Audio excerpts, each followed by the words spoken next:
మనలను అప్పుడు ప్రేమించారు, ఇప్పుడు ప్రేమించారు. వాళ్ళ ప్రేమ చేతనే మనల్ని కలగజేశారు. చాలా మంచి మాట. 1999వ సంవత్సరంలో తమిళ్లో ఒక దర్శకుడు సినిమా తీశాడు. 1999లో తీసిన తర్వాత దాంట్లో కూనాల్ సింగ్ అనేటువంటి ఆయన హీరో, సోనాలి అనేటువంటి ఆమె హీరోయిన్. వాళ్ళిద్దరూ సినిమా తీసిన తర్వాత అప్పటి నుంచి ఫిబ్రవరి 14వ తేదీన ప్రపంచవ్యాప్తంగా ప్రేమికుల రోజు. ఆ రోజు మీకు తెలుసమ్మా, ఫిబ్రవరి 14వ తేదీన లవర్స్ డే అంటారు. Lovers day. ఈ లవర్స్ డే దేనికోసం పనిచేస్తుందంటే యవనస్తులు వ్యామోహం చేత ప్రేమించుకొని ఆ రోజు పువ్వు ఇచ్చారు, తర్వాత టాటా చెప్పి వెళ్ళిపోతారు, పెళ్లి చేసుకోరు, ఏం చేసుకోరు. కానీ మన ప్రభు అయినటువంటి యేసుక్రీస్తు వారు ఉన్నారే, ఆయన ప్రేమిస్తే తను ప్రేమించిన వారిని పోగొట్టుకొనుకున్న తన ప్రాణమైన పెట్టేటువంటి ప్రేమ అది.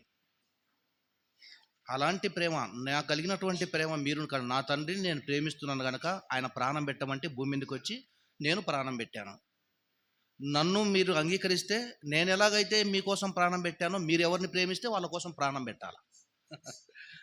ఊరికి మాటలతో ప్రేమ అంటే ఊరికి వచ్చేస్తుందమ్మా, సామాన్యమైంది కాదు. ప్రాణం పెట్టాలి. ప్రేమ ఏం కోరుకుంటుందంటే ప్రాణం పెట్టు అని అడుగుతుంది.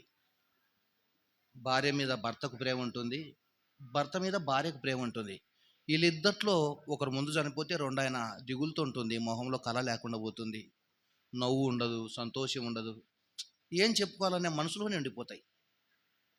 నిజంగా ప్రేమ చెప్పుకోవాలంటే శారీరక సంబంధమైన ప్రేమ చెప్పుకోవాలన్నా, ఆత్మ సంబంధమైన ప్రేమ చెప్పుకోవాలన్నా మనం నిజంగా ప్రేమించే వాళ్ళతో అయితే నిజంగా మాట్లాడతాం.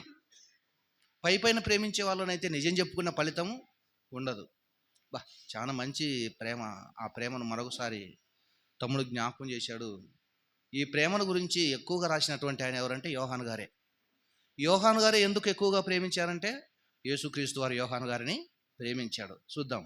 యోహాను గారు రాసిన సువార్త 21వ అధ్యాయము 7వ వచనం తర్వాత 20వ వచనం. ఆయన రాశాడు గనక ఈరోజు మనం మాట్లాడుకుంటున్నాం ప్రేమను గురించి. ప్రేమ అనగానే లైంగిక సంబంధమైనటువంటి ప్రేమ కాదమ్మా. దాంట్లో పడిపోతే ఇద్దరు మోసగాళ్ళే. ఏమన్నాడు ఇక్కడ? చదువుతావు తమ్ముడు. 21:7. కాబట్టి యేసే ప్రేమించిన శిష్యుడు. 12 మంది కదమ్మా శిష్యులు ఉండేది. మరి యేసు ప్రేమించిన శిష్యుడు అంటాడేంది? యేసు ప్రేమించిన శిష్యులు అన్నాడా అంటే ఉంది. యేసు ప్రేమించిన శిష్యులు ఉన్నారు. యేసు ప్రేమించిన శిష్యులు అందరినీ 12 మందిని ప్రేమించాడు, కాదనకూడదు.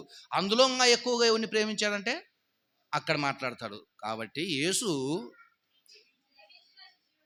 యేసు ప్రేమించిన శిష్యుడు ఆయన ప్రభు సుమి అని పేతురుతో చెప్పాడు. తర్వాత నేను అంత మాట్లాడుకోలేంలే, అయిపోయింది కదా మెసేజ్ అంతా. 20 వచనం, 21, 20 వచనం. పేతురు అంటున్నాడు, వెనక్కి తిరిగి యేసు ప్రేమించిన వాడు ఎవరమ్మా? యేసు ప్రేమించింది యోహాను గారు. ఆ యోహాను గారే ఇప్పటి వరకు పత్రికలు సువార్తను రాశాడే, ఆయనే ఈ ప్రేమను గురించి మాట్లాడతాడు. కొరింథీయులకు రాసిన పత్రికలో పౌలు గారు మాట్లాడతాడు, అది మంచి సందర్భమే. కానీ యేసుక్రీస్తు వారి రొమ్మున ఆనుకున్నటువంటి వాడు, యేసుక్రీస్తే ఎక్కువగా ప్రేమించిన శిష్యుడు, యేసుక్రీస్తును కూడా బాగా ప్రేమించిన శిష్యుడు ఎవరంటే యోహాను గారు. ఆయనే ఈ పత్రికలు రాశాడు. ఆ శిష్యులలో అందరికంటే చిన్నోడు కూడా ఆయనే. కనుక మంచి స్వచ్ఛమైనటువంటి ప్రేమ, కపటం లేనటువంటి ప్రేమ. ఏమంటే ప్రేమ అన్నిటిని ఓర్చుకుంటుందంట. నువ్వు ఓర్చుకున్నావా? అయితే నీలో ప్రేమ అండి. చేతగానోడిని కాదు. ప్రేమించినోడు సిగ్గు మాలిపోతాడా? అంతే, సిగ్గులే మానవులే, ప్రేమించాడు గనక. అలాగుంటుంది మా ప్రేమ. మొత్తానికి మనం చెప్పుకోవాలి, నేను కూడా చెప్పుకోలేను. అది జీవితంలో చూపించాలి. మాటలతో చెప్తే ఏమో సరిపోతుంది చెప్పండి. సరే, మంచి మాటలు అందించిన నా సహోదరుడు రాకేష్కు చేతులు జోడించి వందనాలు తెలియజేసుకుంటూ, తమ్ముడు ఆ ప్రేమ కలిగింటే అన్నిటిని ఓర్చుకుంటాం, అన్నిటిని సహిస్తాం. ఇంకా ఏమంటాడు కొరింథీయులకు రాసిన పత్రికలో మనం గతంలో మాట్లాడుకున్నాం, అన్నిటిని సులువుగా లోబడతాడంట. నష్టపోతాం, మోసపోతాం. ఎవరు ఎక్కువగా ప్రేమిస్తే వాళ్ళని మోసగిచ్చే జాతి సమాజం. కానీ ఆ మోసంలో పడి బలైపోవాల్సిందే. బలైపోయి చనిపోయి తిరిగి లేస్తే నిజమైన ప్రేమకు మనము ఛాలెంజ్ చేయగలము, నేను ప్రేమికుణ్ణి అని. అందుకే మన ఇష్టం. ఒక సినిమాలో రవితేజ గారు అమ్మాయి నిన్ను ప్రేమిస్తున్నాను, నీకేమో ఏమైనా చేస్తానంటే, ఏంది నా కోసం ఏమైనా చేస్తావా? నిజంగా ప్రేమించు. అవునే ప్రేమించానే చెప్పే, ఏం చేయమంటావు అంటాడు. ఏం సినిమా పేరు తెలుసునా?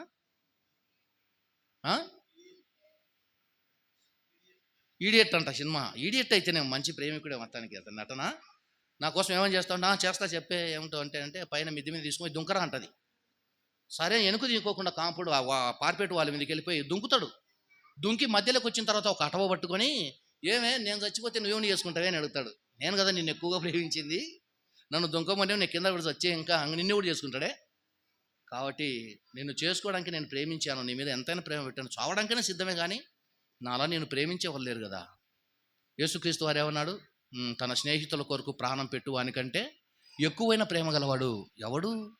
కనుక ప్రాణం పెట్టాలి. ప్రేమను గురించి మాట్లాడుకున్నా, ప్రేమను పాటించాలన్నా ప్రాణాన్ని అడుగుతుంది. సరే, చివరిగా మనకు పాట ఉంది, అందరం కలిసి ఓ పాట పాడుకుందాం.